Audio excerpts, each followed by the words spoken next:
Ah, it's worse. Are you getting fuckery with the... It's all right. But anyway, Carol, it's technical problems there, ladies and gentlemen. Pay no attention. Carol, I'm with Carol Noonan. I mean, I can call you Carol, can't I? Yeah, of course, Ben. I can't call it. I think of you as that, but you generally your nom de guerre has changed. You've got this sort of what's it? How do you pronounce it? It's SomaARah. SomaARah, right? Yeah. It's got to be. It's not ARah. It's ARah. ARah. Yeah. Because that's what the capital means. Because it's A and it's two capital letters, isn't it? Yeah, a capital A and capital R. Right, and an A-H. A-H, yeah. A-H, yeah. How did you get that name?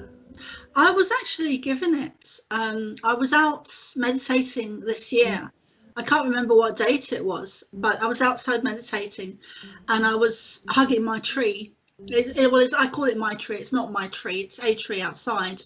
But I've got quite a strong connection to this tree outside. And one day I went up to it, and I normally bow my head and put my heart onto the tree and then hug the tree. And that's the technique I've learned to use, but to communicate with tree energy and nature spirits. But so I did this one day, and then I was given the name Soma, and then I came upstairs and it was very clear. And then when I'd finished, I came upstairs and I had to Google it because I didn't know what it meant. And it means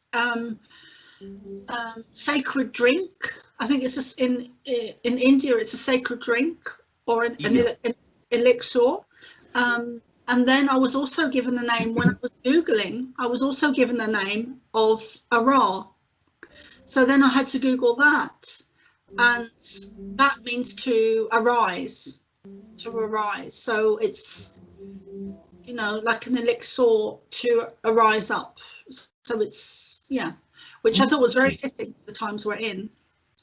Yeah, but Soma. Soma's a very old concept, because I think is it the Vedas, the very ancient Indian texts, that talk about something called Soma, and there's a lot of discussion over what it actually means. Some people say it refers to some kind of drug, like maybe a magic mushroom or something like that, but others think it means something else. But it's it's one of the oldest texts in the world, and but it discusses it. So it's arise up. So it's rise up as in sort of sounds. Arise as in rise up, wake up. You know, yeah, and it's almost like an adaptation of the English word, isn't it? Arise. Yeah, yeah, like yeah. Well, that's what it means. Rise up. You know, and I guess reclaim back your power, and you know, which I thought was really fitting for the times we're in. And yeah, I've been asking for years though, Ben,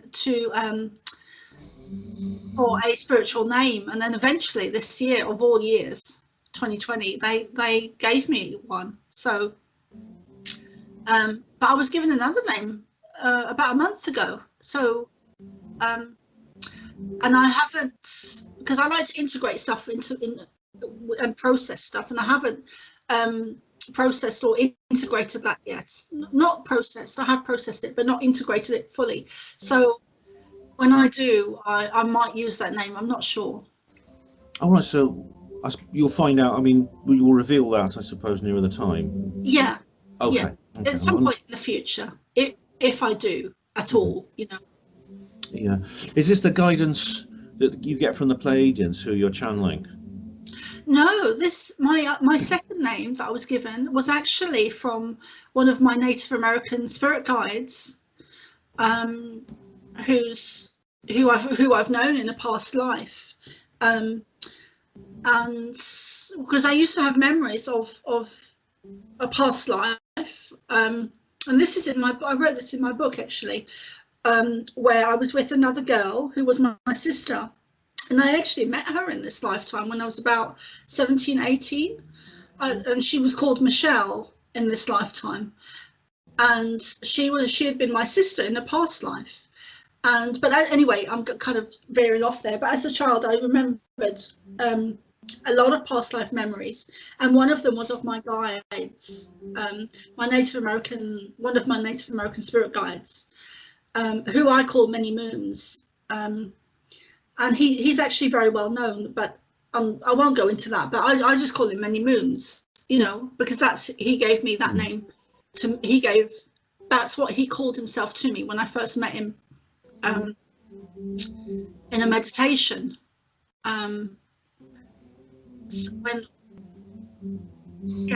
Do you have actual active past life memories of living in the Americas as a native in the past? I do, yeah, I do. My guide was actually Many Moons. I don't normally share this, Ben, but I will with you. But Many Moons is actually known as Black Elk. Oh, I've heard of Black Elk. Yeah, well, that's who Many Moons is, and I was either his wife or his sister. I'm not sure which. I'm not sure which.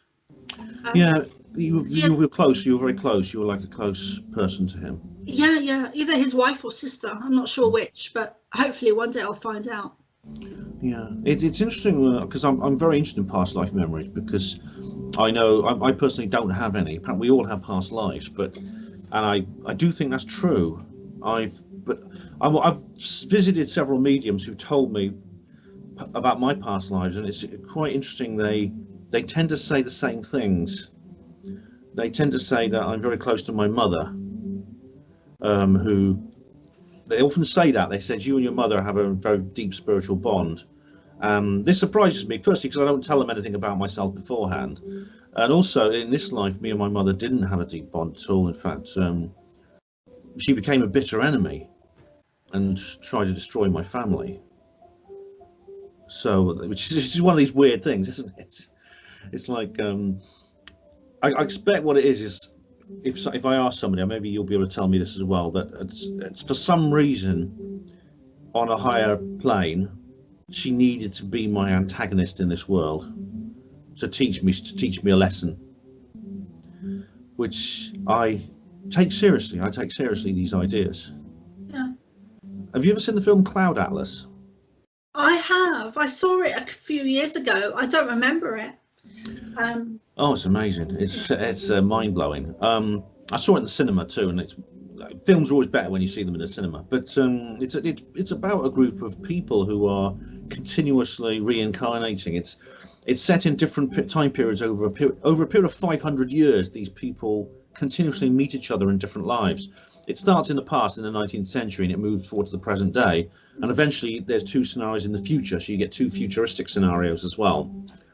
And what's amazing is that the different souls are played by different actors, so you know them because of the actor or actress who's playing them. And there's some famous people as well. You Halle Berry, Tom Hanks, people like that. Yeah. They're quite well-known people in it, and but they're very, very different. The roles they play with each other, the relationships they have are very, very different. In one scenario, they can be a good person. In another scenario, they can be evil. That's something I'd really like to get into, Ben, if that's okay with you. Yeah, because of course. One thing I was shown years ago when I first started to channel the Pleiadians, and I was actually doing the shamanic courses, and I was shown that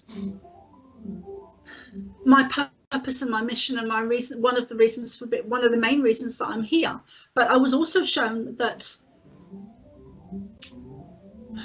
when I reincarnated in this lifetime, I was shown that both negative and positive ET energy tracked me in an energetic way, so they would know.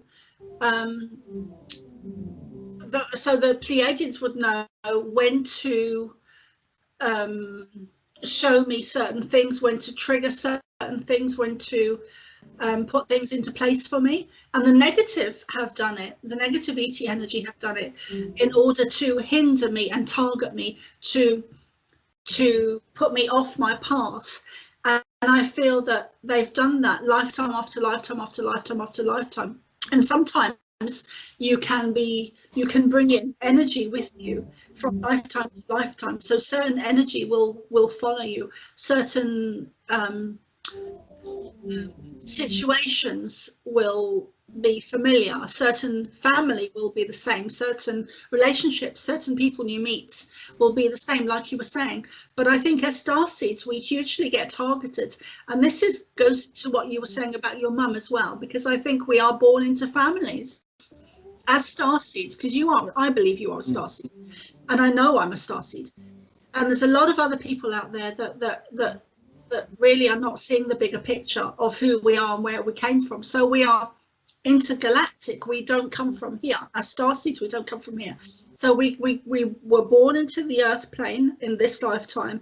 We've been targeted and tracked by both positive and negative ET energies for thousands of years. And that in order for them to for the positives to reawaken us, and for the negatives to dumb us down. So there's a battle of polarities going on there. There's a war of between light and dark, which has also been going on for a very long time. It's the ultimate archetype, isn't it? It's the ultimate archetype. The battle of good against evil, yeah. light, dark. You get it in fiction from the ancient world to the modern day. It's everywhere. So, yeah. Yeah. Sorry, I didn't mean to interrupt. I started to interject now. Okay, Ben. That's Carry okay. on. I tend to, once I get going, I don't tend to shut up. That's all right. That's okay. And it's a bit hard for me to. I'm still learning when to stop speaking and when to talk. So during the interviews. So that's something that we really need to wake up to, is the fact that we are far more than just what we've been taught, what we've been shown to believe, what we've been led down the garden path especially by the school system, and all the systems in operation on Earth at the moment. All systems are run by negative ET energy, whatever you want to call them. And we repeat and repeat and repeat and repeat and repeat, lifetime after lifetime after lifetime. When we come back to who we know and what we know and the families, and often we are as starseeds. What I was told is that we are born into families that sometimes are negative ET energies, or they have those, and let me say this strongly, or they have those negative ET energies working through them, either mostly unconsciously, mostly they're not aware of it, so, and I know with my own family that they definitely had some of that negative ET energy working through them, which is why they did some of the things they did. And I don't think they did it consciously. And that kind of rings a bell with when you were talking about your family and your mum and situations and experiences that you've had. Sometimes we've spoken off camera about things. I just feel that, like thousands of others. I mean, I was doing an interview the other day, and his partner had a similar experience to me, where she'd been abused as a child. And I think, as starseeds, when we are abused, as I really believe in my heart to know that it's negative ET energy working through people. That makes a lot of sense, because, well, negative ETs, negative energy, negative, whether you call them ETs or demonic entities or jinn or whatever name you choose, they exist, and they can work through people. People can become possessed. I've known people who have undergone this process. I could give you lots of examples, lots of case studies of people who experienced personality changes. Because I remember my mother, when I was like a young child, aged from about when I was born to the age of about 7 or 8, she was a very warm, loving mother. She underwent a massive personality shift. Now, it turns out she did have an illness, a neurological condition that was never identified. However, there was some very, very destructive people came into our lives from outside. So in a sense, she was emotionally abusive towards me, but I experienced other forms of abuse which she outsourced.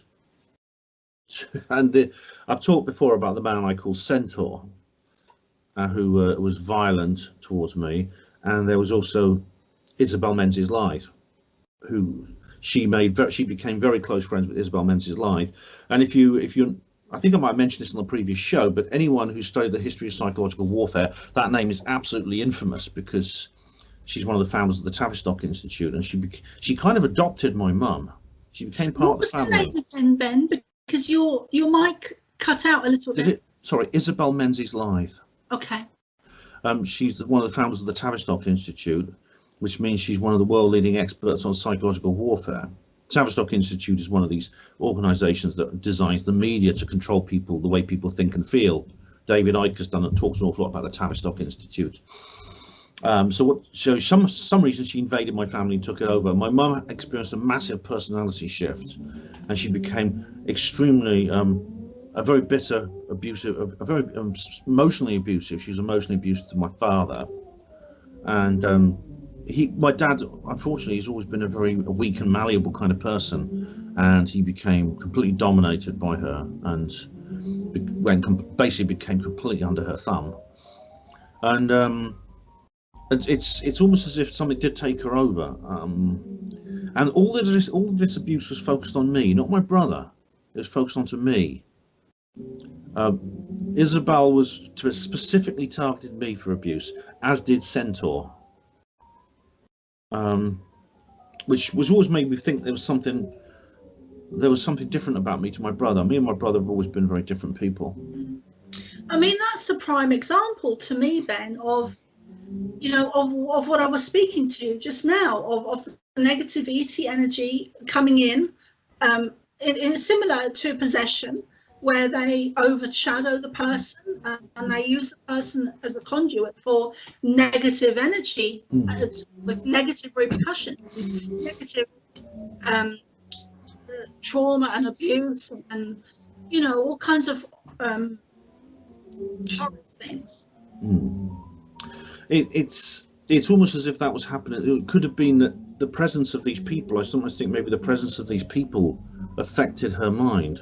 And obviously she had this illness. She also had my grandfather, her father, my maternal grandfather was a very sinister, dark individual who I hardly knew. I hardly had any contact with him. In fact, he deliberately avoided contact with me, to the sense that he didn't want really to have anything to do with me. For example, he wouldn't. I mean, he's a Dutchman. He was a Dutchman, lived in the Netherlands, where my mum comes from. He could hardly speak any English, but he used to try to speak to me in English, even though I could speak fluent Dutch at that time. He wouldn't. Did he know that? Yeah, he knew that. He knew that I could speak Dutch. He tried to speak to me in a language he could barely speak because he didn't want to speak to me. He was very religious. He used to go to church every day. He was from the Limburg Catholic sort of tradition. And in World War II, he got very rich. Now, it's always a bit of a family black sheep. He's kind of like, a family myth, you know what I mean? But he came from a family of railwaymen, so he had quite sort of humble upbringing, working class, But then he became very rich during World War II, which is when the Netherlands was under German occupation. And contrary to popular belief, what you see in the movies, it was not everyone in the Netherlands was against that. Some of them supported it, and some of them made money off the occupation. And I don't want to say any more because obviously, I don't want to accuse him of things without evidence. But there was always a bit of a legend in my family that he had worked with the occupying forces to, find resistance fighters, things like that. I don't know. And then he brought my mum up. He used to take her to church every day. Very religious. He used to go to mass at the Catholic Church, and I don't need to go into details about the connection between Catholic churches and child abuse, do I? Well, no. I mean, it's infamous. Yeah, it is. I mean, there's more and more being covered all the time, and what you're talking about is really interesting. Yeah, it's really interesting. I was living in Tuam a while ago in Ireland, and I actually had a horrendous experience, but Tuam is, at the time when I left Tuam, it came out that there had been that is where all the babies' bodies were found. Oh God, yeah. In I've heard about these things. Yeah. There's several spots where they found huge numbers of bones. And that was one of the spots, which is yeah. I mean, the church is, you know, is a deep state cabal, is negative ET energy. It's horrendous. It's demonic as far as I'm concerned. And there's more and more coming out all the time of information. And you know, where we are in the great awakening of humanity, and everything is crumbling and falling down and burning down to the ground, you know, energetically. And it needs to, because it's horrendous. You know, we've been lied to on a mass scale about everything: our schooling, our education, our history, our science, even our technology is hidden from us. And it's all part of, you know, when you're able to see the bigger picture, like a lot of people are, it's actually unbelievable, you know, what they've done. It's going to shock nearly everyone, even us. Probably it'll shock. I mean, but your average normie is going to be absolutely gobsmacked by the whole thing. Especially the worst thing, I think, is the children. The secrets related to children, I think, is the worst. But there's lots of others, of course, you know. Yeah. But maybe it's something we need to go through. And I was talking. This actually came up on the Cry Freedom show with Lisa. She said that we can't move forward until we face all the terrible things that have happened in the past and in the present. We have to face those and understand them before we can move forward, because it's not a wave that can just wash over us. We have to go through that experience. We have to integrate it, and that's true. And it's going to be awful. It's going to be it's going to be a turbulent transition, and there's going to be a period of chaos. But we have to, like with David Icke, when he had his spiritual awakening as a person, he said, you think you're just going to walk along country lanes and listen to nymphs playing harps? No, he says, all hell breaks loose when you become spiritual. Your whole life turns upside down, because you have to address everything that's happened in your life. Graham Hancock had the same experience when he took ayahuasca. He had this idea it would be an enormously enlightening experience. It was, but not before he had to face his own internal demons. And this is, whether it's an individual, whether it's collective, as a society, as a whole, that's the experience we're going through right now. Yeah, en masse. I did have a similar experience. So I went through a similar thing when I started to consciously channel the Pleiadians, because for years, like 2 or 3 years, I really had to get to grips with it and process and integrate it into myself, into my body, and into my mind and my beliefs, because it changed everything. It changed everything for me, because I was being shown that everything, that all the systems on Earth are run by negative ET energy at the highest level, not at every level, not at the bottom level, but those energies work through from the highest level down. So everything we've been taught is a lie. And when you stand back and look at the bigger picture, I mean, I said this just now, but I'm saying it again. When you stand back and look at the bigger picture, it is unbelievable.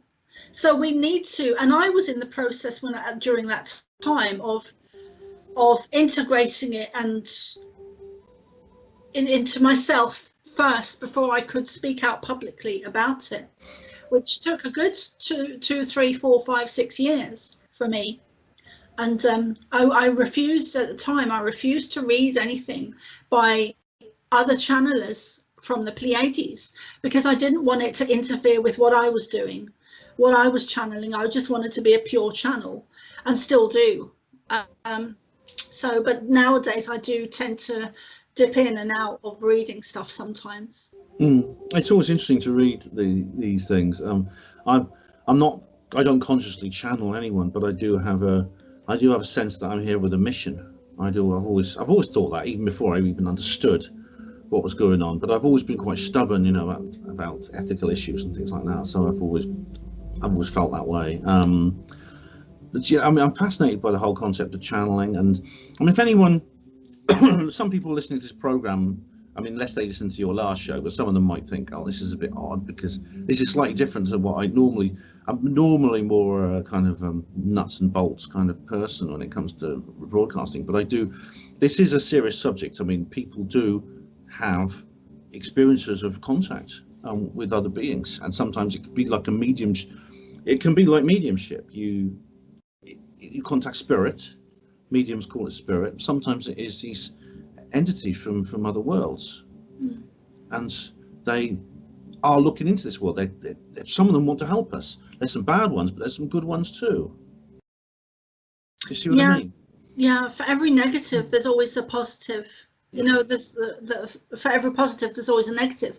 Everything that exists in the universe, there's always a negative for every positive. So if you have angels, you have demons. If you have positive spirit, you have bad spirit. If you have, you know, anything and everything that exists is always a negative. It's a universal law. And but when I first started channeling the Pleiadians, Ben, I hadn't realized, and most people don't when they start channeling, that there's a negative side to it as well. And that's how I started. I consciously started to channel the Pleiadians, and then I did some shamanic courses in Ireland, and I began to have memories of having connected to them as a child, and in past life as well. And yeah, and so yeah. Yeah, so it's amazing. I mean, because you've had a very troubled upbringing. I've read your book, and we talked about that on the previous show about some of these things. So did the experience of having this experience with the Pleiadians, did it come gradually, or was it something that just suddenly happened one day, you're walking along and suddenly you had this, my goodness, who are you kind of thing? No, it was really beautiful and bizarre and weird and strange and lovely. But I had just left my husband in London in 2009, and I went to stay with my auntie in Mayo in Ireland, and then I went back to my husband, and then I left again. And when I left again, I left for good, and I wasn't going back. And I ended up renting a house on the beach in Lewisburg, which was literally on the beach. It was like a minute's walk from the beach, around the bend, you know. And it was a beautiful place in the middle of nowhere in rural Ireland, in Lewisburg. And I was sent an email, and I was just there. I was getting my head together, getting my shit together, and, you know, just taking time out from the world and doing a lot of gardening and growing my own food, and you know, just being in nature, just being with myself, and nice, yeah, and healing, I guess. And I was sent an email from a guy called Joshua Shapiro, who is, I didn't know who he was at the time, but he's known as the Crystal Skull Explorer, and he just sent me a random email saying, oh, I think we should work together, and blah blah blah. And he said I was given your name, and at first I thought he was a bit crazy, you know. And then, but as time went on, I realised this guy was very, was just amazing. Actually, it was just really, really amazing. And then he had followed up on his information he'd been given about me, and it was through him that I actually started to channel the Pleiadians. And then years later, I'm going to jump forward a little bit, because then years later I started to do shamanic courses, and I began to have memories of having connected as a child. But he kind of opened a door for me where they just fully stepped in, and they really stepped in. And there was one morning I remember, and I was there for about, I think, maybe 8 months, 12 months, just in that space of channeling them and writing the book, and, you know, channeling. And maybe it was less than 12 months. I'm sure it was about 6 months or something. But anyway, I remember one morning they woke me up, and I do see them like I see spirits. They woke me up at 4 o'clock in the morning, and I'm not a morning person. I don't like mornings. I'm a nightmare, and I always have been. And they said to me, "You need to go down to the beach," and I was like, "Oh, really?" Sorry, Carol, you broke up there. What was it? Oh, you had to go down to the beach. What did they say next? Well, I went down to the beach, and there was thousands of them, all walking out of the sea, and behind them there were ships, small ships, but so behind each person was like a ship, and there was thousands of them, hundreds of them. I'm not even sure how many, but for as far as I could see. When you say ships, do you mean actual like sailing ships, or not spaceships? No, UFO ships. Oh, spaceships. Right. Yeah, spaceships. Yeah. Yeah. So they were just like walking out the sea as if they'd been swimming, and they just walked out the sea. They were walking out the sea as if the sea wasn't even there. So they didn't sort of like stand there dripping with wet. No, they weren't wet. No, Right. they were just walking out as if. Well, I don't remember them being wet, but they were just walking out as if the sea wasn't there. They were just coming towards me, and it was beautiful. I saw it in my mind's eye. I saw it in my mind's eye, like I see spirit in my mind's eye. Sometimes I have seen spirit physically, but most of the time it's in my mind's eye.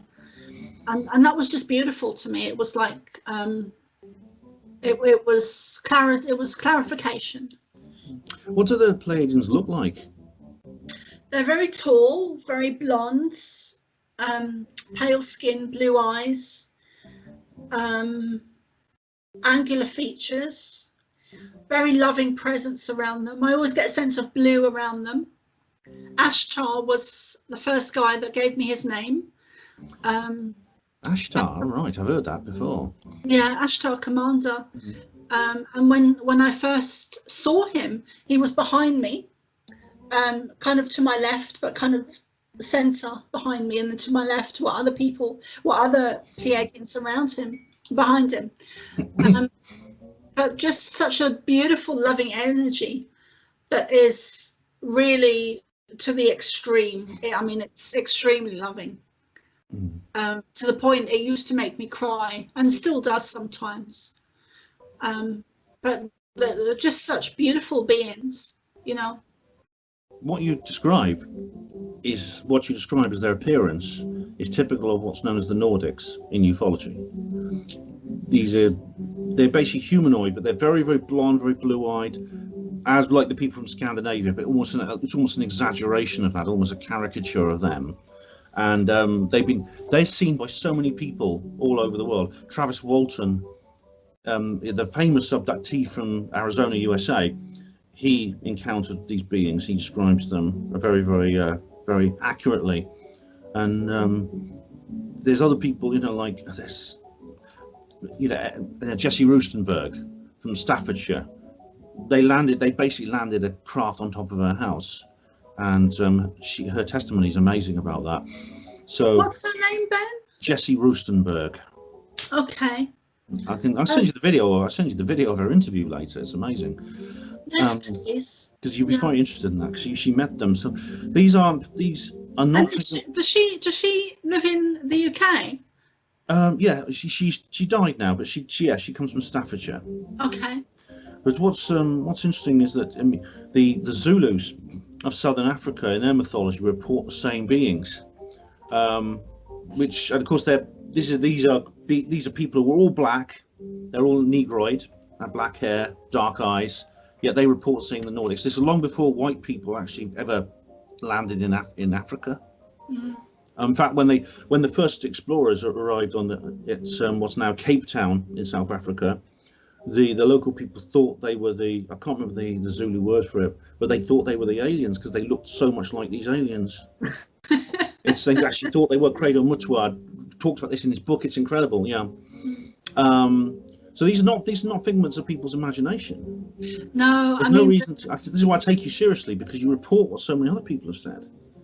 Yeah, but and that's the thing about me, Ben, is that I don't research. I'm not a researcher, and I take my hat off to researchers, but I'm just a Pleiadian channel for the Pleiadians, and I just get my information from them. I don't.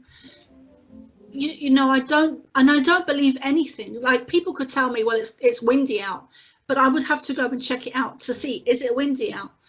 So I don't believe anything I'm told unless I'm told it directly by the Pleiadians.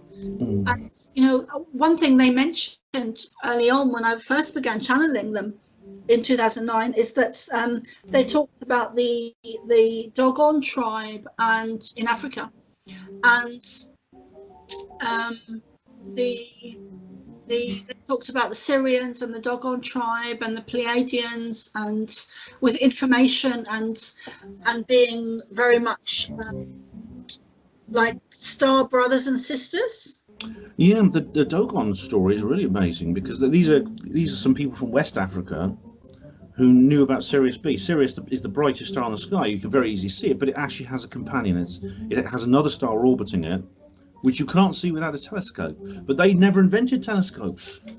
Well, they knew about this. But they knew about it. Yeah, and I believe they knew because they were shown, they were told, by positive ET races.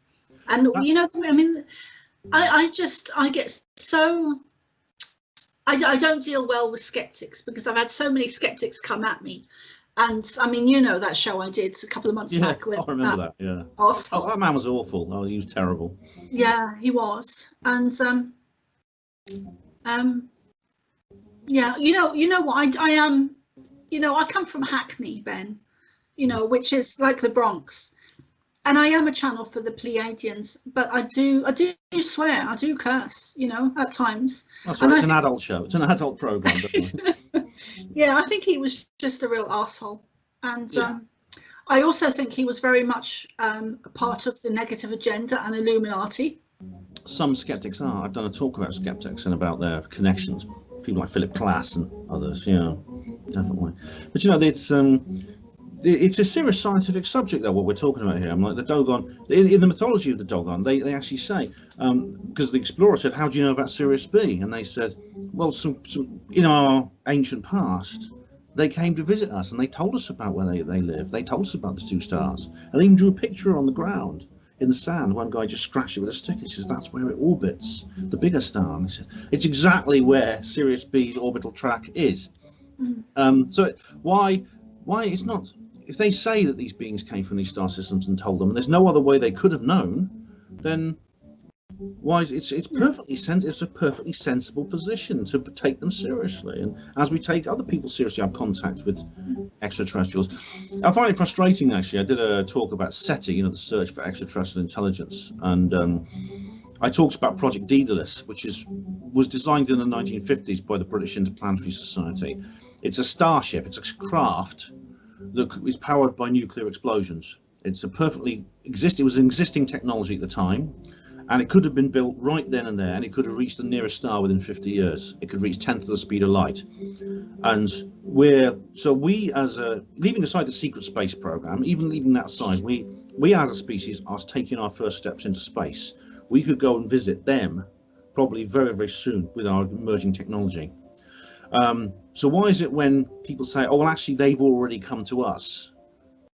Why do people laugh at that? Why do people go, oh, that's crazy, that's stupid? Because they've been dumbed down, controlled. They're sheep. I don't like using the word sheep, but they've been manipulated, they've been mind controlled en masse. And our technology, the unknown technology that's not shared to the masses, is way beyond anything that we're being shown on Earth at the moment. And that will be disclosed, in our lifetime. Some of that will be disclosed, that will start to be disclosed more and more.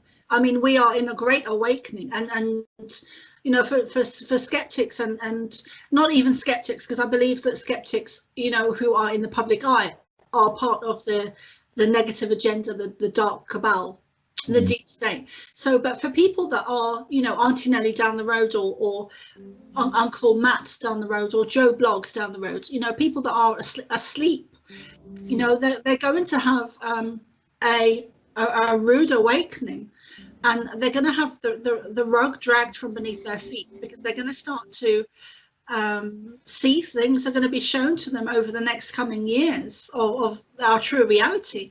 We are not alone in the universe, and we when you look at the secret space programs and all the contacts with David Wilcox and Corey Goode. Now, I'm not too sure about either of those people, but or their integrity. But when you've got other people like Anthony Zendar, I don't know if you've heard of him. He's a Space Force US Marine Corps. I've heard of him. Okay, so you know, the truth of our reality is far from what we're being shown on mass media, and it's very far from the truth. Is unbelievable, because we are way ahead of our reality. You know that we're in a war between light and dark, and that is mostly a war between positive ET and negative ET energies, and this is a war. This is the Great Awakening, and it's a beautiful time to be here on Earth. You know, we're waking up en masse, and I do see a positive outcome. But this is the final battle. I've been told it's the final battle of, and it's a painful birthing process, but it is beautiful. You know, and it's always darkest before the dawn. Always darkest before the dawn. It really does feel like we are heading towards some kind of climactic situation, because so much has happened in my lifetime, which was unbelievable, which is, even in the last few years, is just beyond belief, something I would never have predicted, because I've been like a conspiracy theorist now for over a decade, and I've made predictions about various things happening which have been shattered by events. It's been beyond anything I expected. Some things I didn't predict. I mean, in 2016, the whole world went crazy, and I really think that the Illuminati, whatever you want to call them, the deep state, they completely lost control. For a couple of months, they just completely lost control of everything. In 2016? Yeah, they completely lost control of everything. And of course, and I agree with you that there's interventions from extraterrestrials. So it's not just a human thing. It's we essentially are an occupied. The Earth itself is under alien occupation, and there's a battle going on between the positive and negative ETs, as you said, and the UFO sightings continue. But look what happened. I mean, you know, I don't think Donald Trump was ever meant to be US president. I really don't think the elite wanted him to be US president. What's more, I don't think they intended those videos to be released of the Nimitz encounter. They then came out with the Advanced Aerial Threat Identification Program, and so the US, then they declassified them. They said, yes, these are proper videos taken by pilots, US Navy pilots, of these weird objects. I haven't seen those. You've not seen the ATIP footage? No, oh my goodness. I really research, Ben. You have been working internally, haven't you, on things, which is fair enough. It's fair enough that you want to concentrate on your own life and on your channeling and things like that. But this is something that has been reported by pilots for time immemorial, going back to, I think, the Foo Fighters phenomenon of 1942 is basically saying the same thing. And now suddenly we have actual video confirming what these people have been saying for years. People like Milton Torres in 1957, Parvez Jafari in 1976. These pilots have been saying, we've been seeing these weird things in the sky. They're not aircraft. What are they? You got Ray Boyer, he's like an airline pilot. Saw something off the Channel Islands 8 miles across. It's like, it's not crazy. I mean, it's almost like cool to be one of us now. And we got things.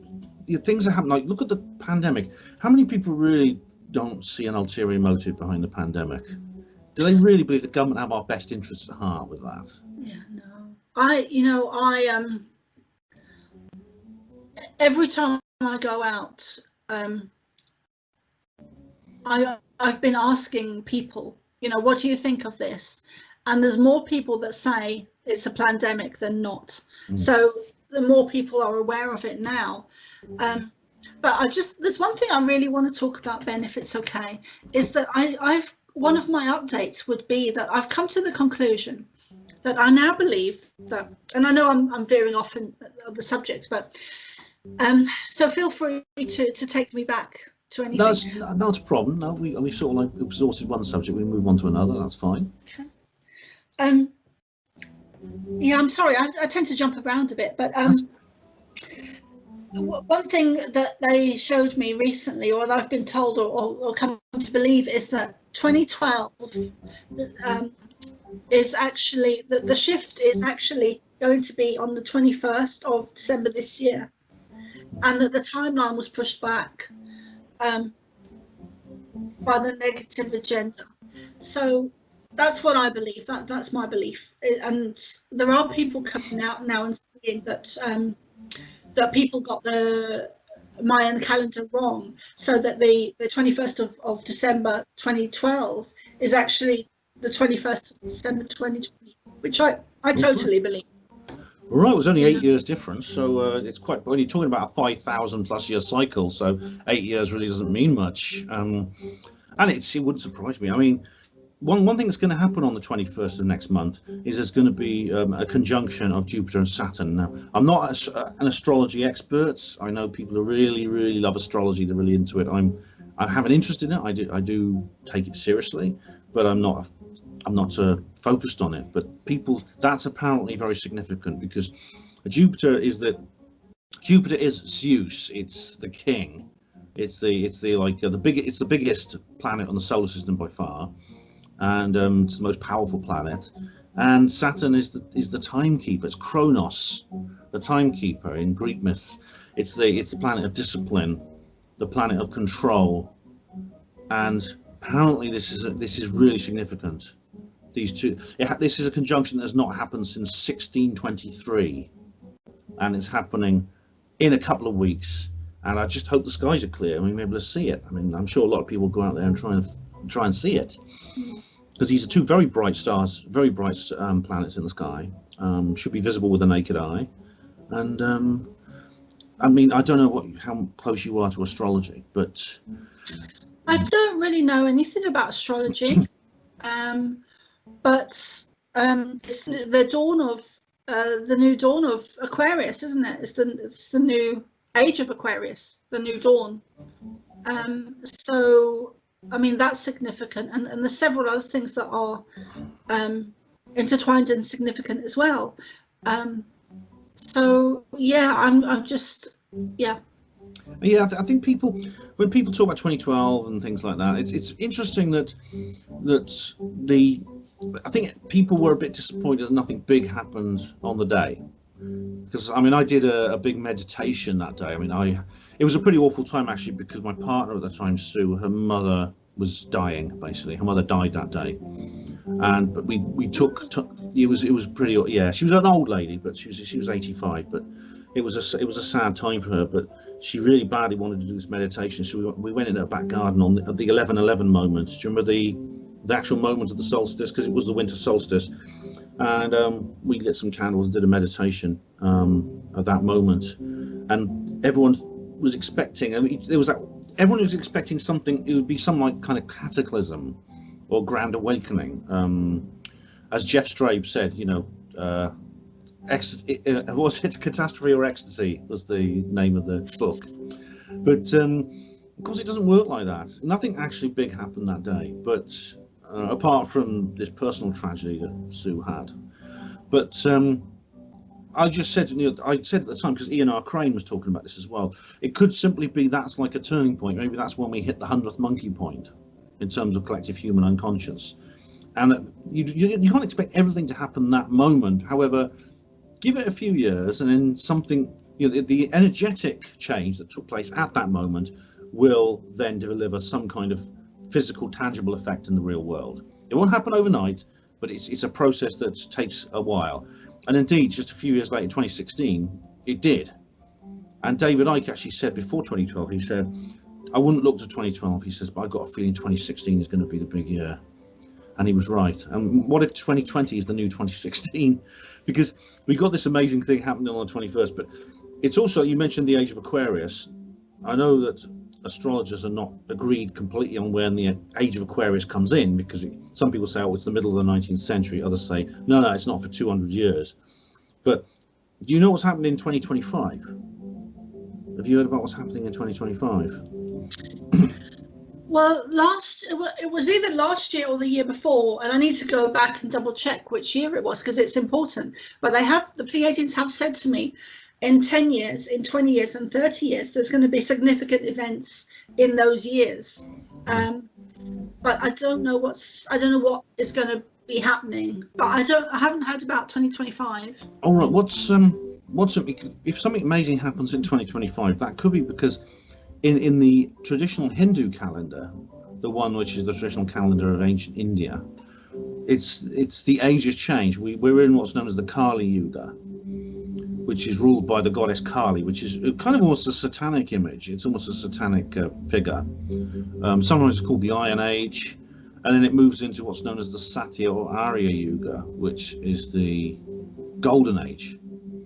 But the transformation of the ages, it's happening in 2025. So we move into a new period of the Hindu calendar. And these ages are not unlike the astrological ages. They last several millennia. Each one lasts several millennia. So Nexus magazine did a big article about it. It was absolutely fascinating about that.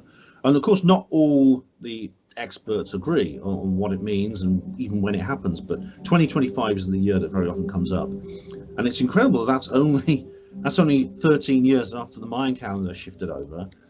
It's also when we see massive transformation in the physical world. It's like we're moving into a different world. And it's almost something that was predicted by ancient mythology, by people who had shamanic, who had shamanic experiences. Yeah. I mean, we are going into a higher frequency, a higher dimension, a higher vibration. And there's two things that I'd really like to talk about, Ben. Okay, sure. Do we have time? Yeah. Yeah. And I'm not sure if I've spoken to you about them before or not. But one of the things is that we are.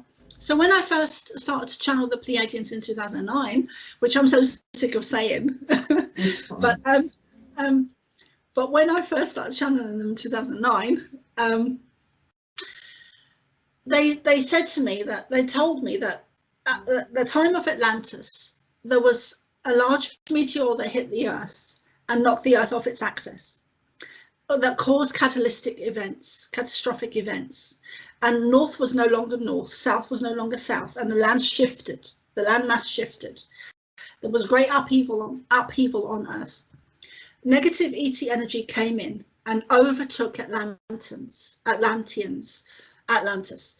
and they dumbed down our DNA and changed and manipulated it. Now this has been proven by science, so alternative science.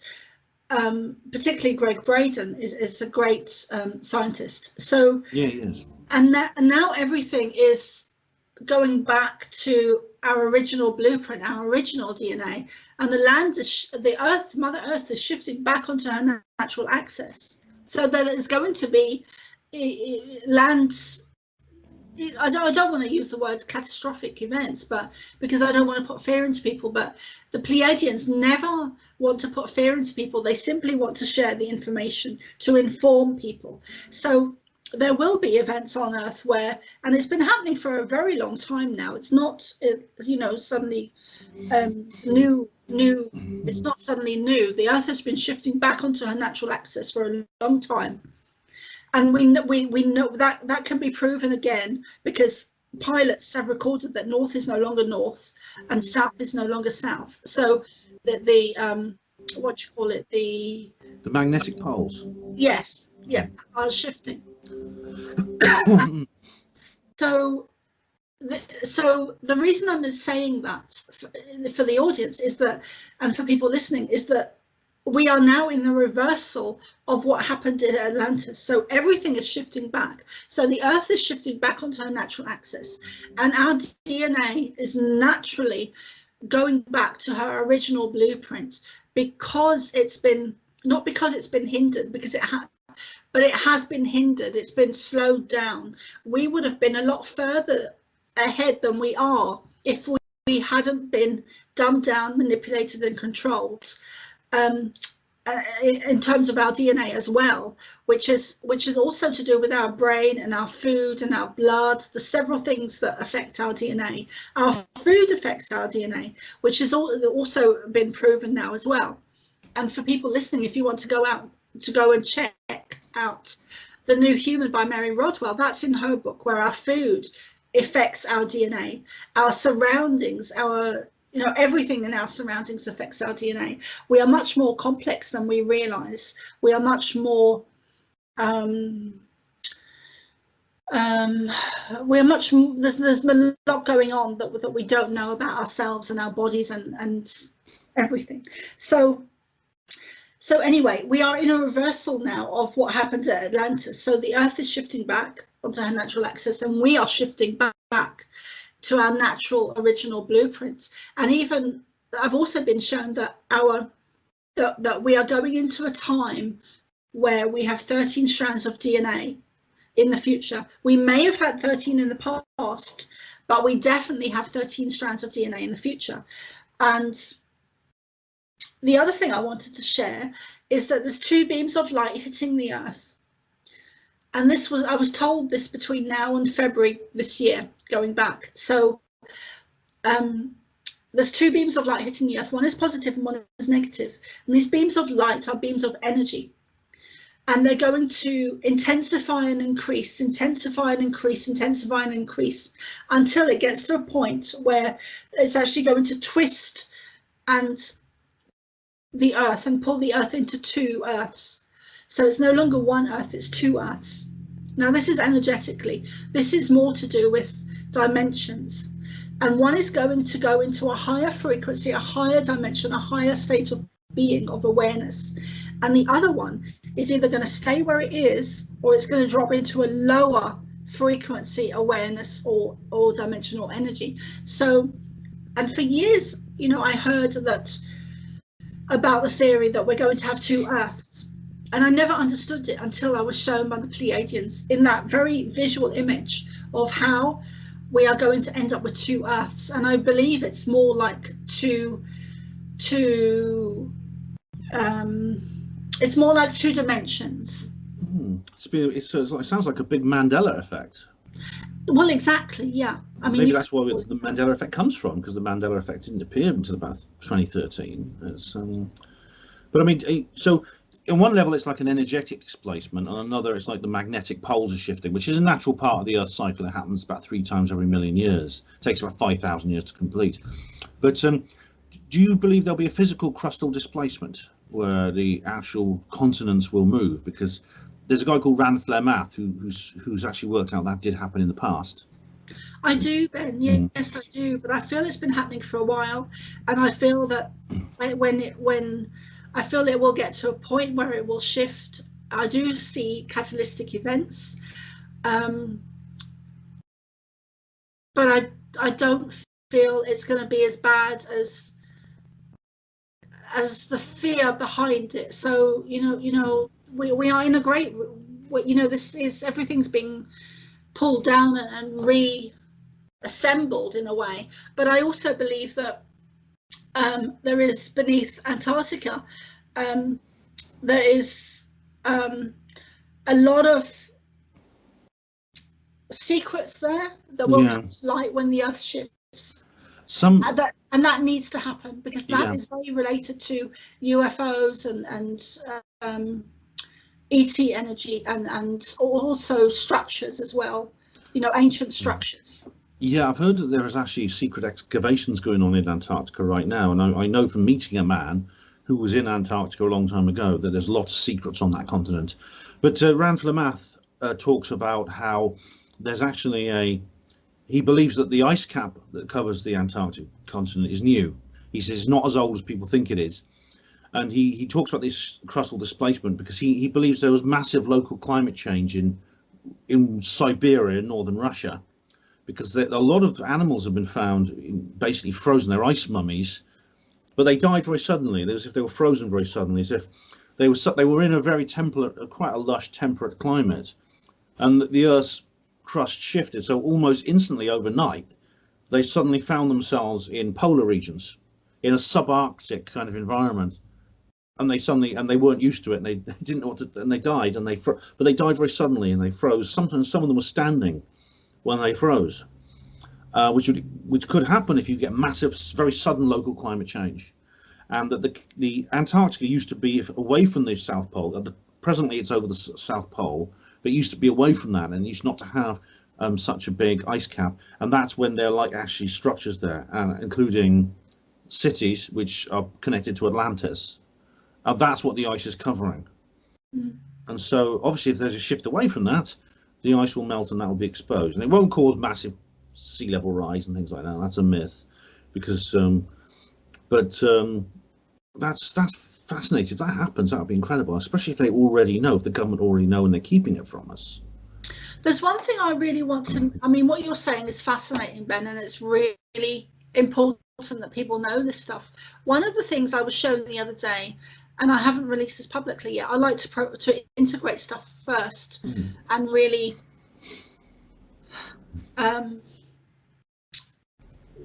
run it through my body system, I guess, before I release it publicly. But one thing I was shown the other day, and this is very, very recent, I haven't released it publicly, is that I for a long time I've been shown that there are tunnels beneath the earth where you could vastly walk around the earth from here to everywhere, wherever you are. You know, you could walk up beneath the earth, and I've been shown that for a very long time.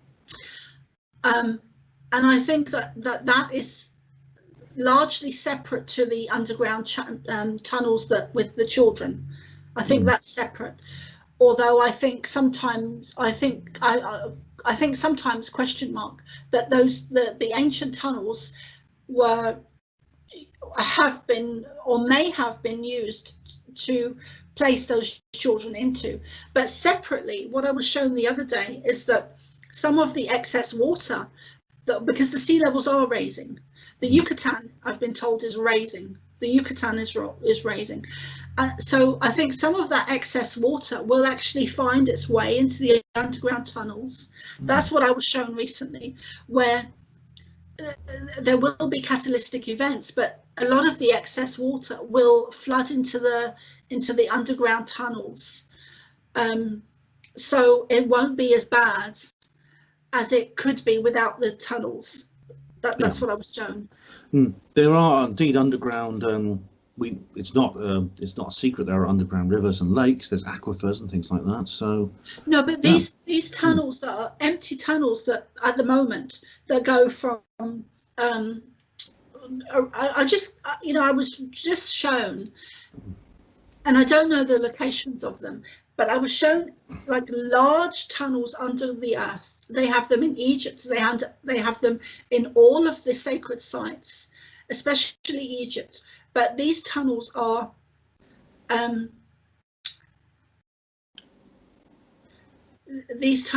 will go around the earth, so you could vastly walk around the earth.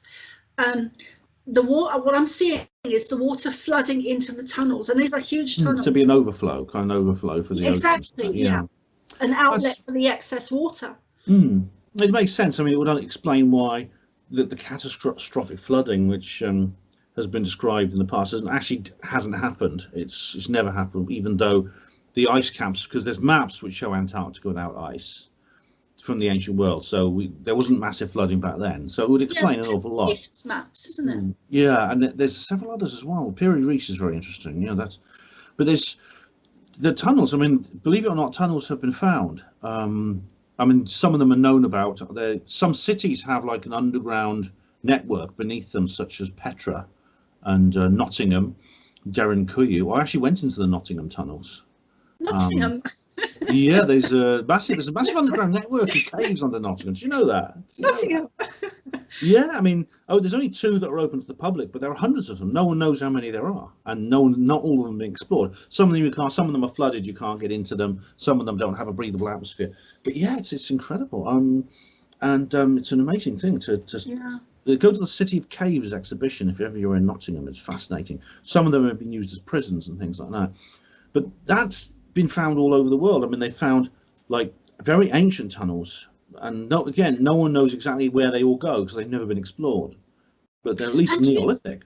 And do you know when they started to find these tunnels, Ben? Because I was given this information in 2009, so it's in my book. So I don't know when they, I mean, when do you know when they started to find the tunnels?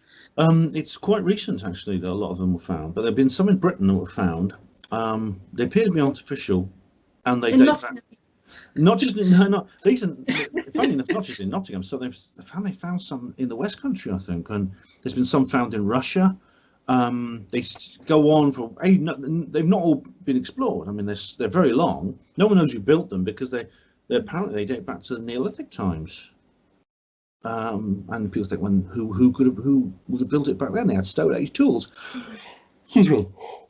Well, it probably not. It probably wasn't built with. It was probably built with advanced technology. This is what Atlantis was. It was a prehistoric civilization. Was that a beer? No, it's just cordial. Okay. No, I don't drink beer when I'm recording an interview. No. Okay. But yeah, it's I find it's kind of it's like it was a hidden world in our past. We've been given a false image of the past. I think the Illuminati like just to believe that we come from nothing, that there was no civilization before the Illuminati created civilization in Soma and when they took over Egypt and things like that. And before that, we were just basically savages who ran around with clubs whacking each other over the head. I think that's what they want us to believe. Well, they want us to believe that, but you know, the Great Awakening, which is hugely evident this year, is that the war is on humanity, and it's on consciousness, where they want they're trying to hold back a tidal wave of a mass awakening of humanity and evolution. I mean, this is evolution, baby, where our DNA, our consciousness is raising and raising and raising and raising, and they are desperately trying to stop the tidal wave of human evolution from waking up. And they've lost. They know they've lost, and they are struggling. Both sides are struggling for their very lives at the moment, both good and bad. And I know which side I'm on. I'm on the good side. I'm on the light worker side, and I hugely get attacked personally, and I have been since I actually started to channel the Pleiadians. I've been attack after attack after attack, and I've kind of got used to it now. I'm a bit bored by it, you know, but and it really pisses me off. Of course, yeah. But every time it happens, I take back my power. And because I will not work for them. They've tried desperately to get me to work for them. I've been offered money, and this is not this is you know, they contacted me in the astral, and that there was one guy that when I first started to channel them in 2009, he contacted me on Facebook, and he said, and I don't normally share this, Ben, publicly, but I will again, you know, I feel comfortable with you. He contacted me, and he said he worked from NASA, and I was like, yeah, okay, whatever, you know, and I didn't believe him at all. I just thought, yeah, whatever. And he was talking to me about having sex and blah blah blah, and I just thought, yeah, you know, whatever. And I think I said that in a message. I said, yeah, whatever. And that evening, and I don't know if I've shared this with you before or not, but I don't normally share it. But that evening, he came to me on the astral in the dream time, which is real. It was a real dream. And I've been having real dreams since I was a child. But anyway, he came to me in the astral, and he forcibly had sex with me. He raped me in the astral. And it was a vivid dream. It was real. And when I woke up in the morning, I know it was real because I was sore. Internally, I was sore. So that is the kind of attacks I get, you know, and when I say I'm being targeted or attacked, that's kind of the stuff that's going on. So anyway, they can no longer stop this evolution, which is what they're desperately trying to do at the moment. Right, that's a shocking experience. I mean, it's unbelievable. It's not you can't exactly lock a door to keep this sort of thing from happening to you. And exactly, that's something. And it's hard to know. And obviously, you can use psychic protection. I mean, I've had to do this because I was attacked psychically as well. 2.5 years, almost 3 years ago now, I was attacked psychically. I'm still suffering as a result, and maybe this is, I mean, I did actually manage to heal myself of all, but I'm still suffering in some ways as a result of this. And it's almost like yourself, because you've taken a side in this war, the enemy are striking against you. And this was the fact that he worked for NASA, this bloke. I mean, presumably, like, he was a guy who worked for NASA, but he also had, like my own enemies, he had people who are able to do black magic and things like that. Yeah, I think he absolutely did work for NASA, and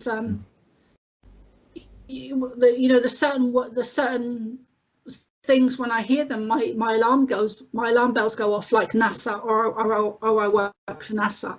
Now my alarm bells go off. But I think as starseeds, and I think what we're saying is really important, Ben, because I think a lot of us do get attacked, and sometimes we may not even know it.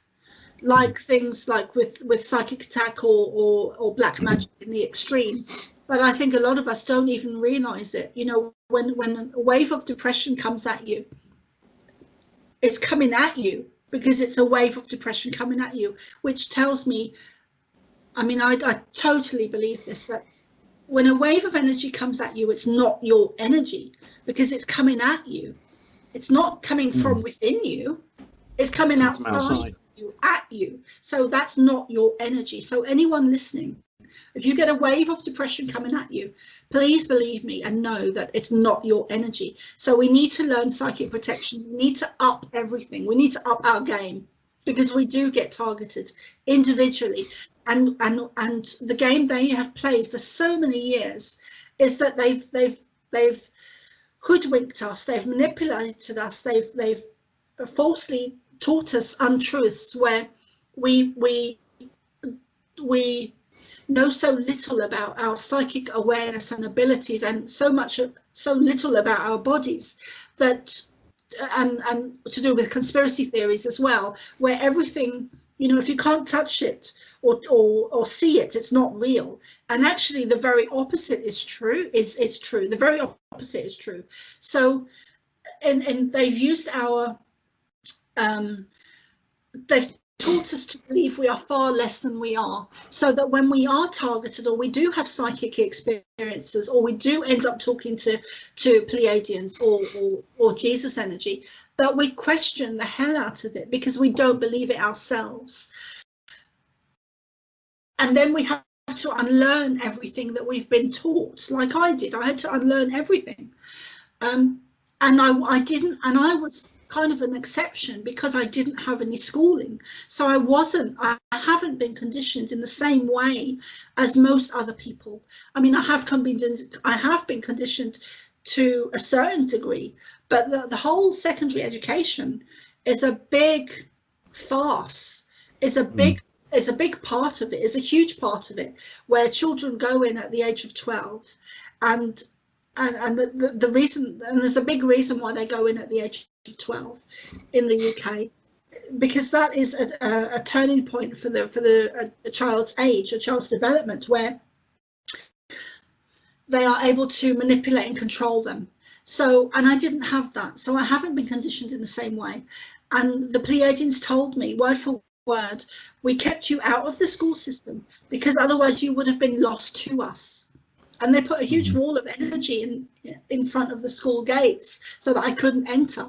And I tried a couple of times. I mean, I went there and I stood there for like half an hour, 45 minutes, an hour, and just looking up at these gates. And I was actually being downloaded information at the time, which I'd forgotten until I did the shamanic courses.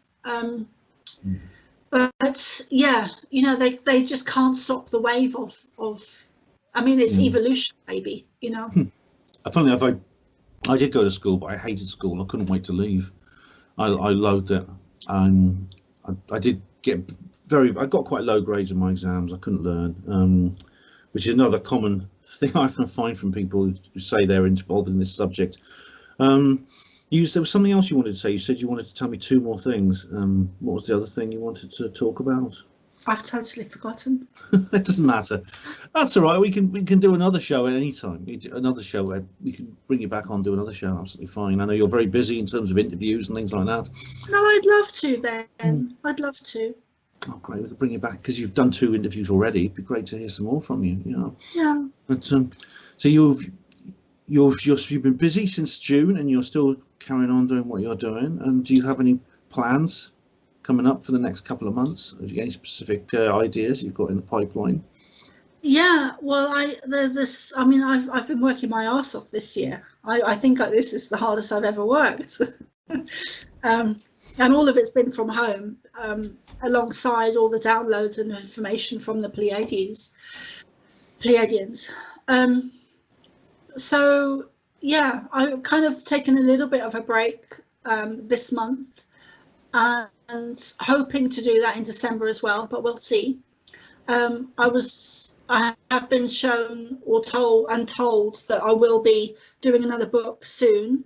I've just managed to find, over the last couple of months, I've just managed to find a publisher who's going to publish my book for me. The one I've already written, so it's going to be published with a publisher, because at the moment it's just available on Amazon and it's self-published. So that's great news. So that's in the pipeline, hopefully for January, to get the ball rolling in January or sooner if I can. What else? Yeah, I'm going to be doing more conferences, more talks, more UFO conferences, more talks next year. I've more books coming that need to be written. So at some point over the next month, 2, 3, 4 months, I need to start doing that. I need to clear a backlog of work, a backlog of emails, a backlog of shows and everything, and kind of a backlog of all the background work that I need to release and work through. So emails and shows that I haven't put out there yet, just because I've got a backlog of stuff. And what else? What else? Yeah, just doing. I'd like to start doing more shows with people. You know, to be interviewed by people. So. Yeah, what else? Just I'm still unsure whether I'm going to do some type of event for the 21st of December. I'm still unsure. Yeah. That's something I'm looking at as well. I'm doing something maybe for that day. I mean, it depends. I'll see how it goes. But I mean, I've got like yourself. I've got so many plans. I mean, I'll never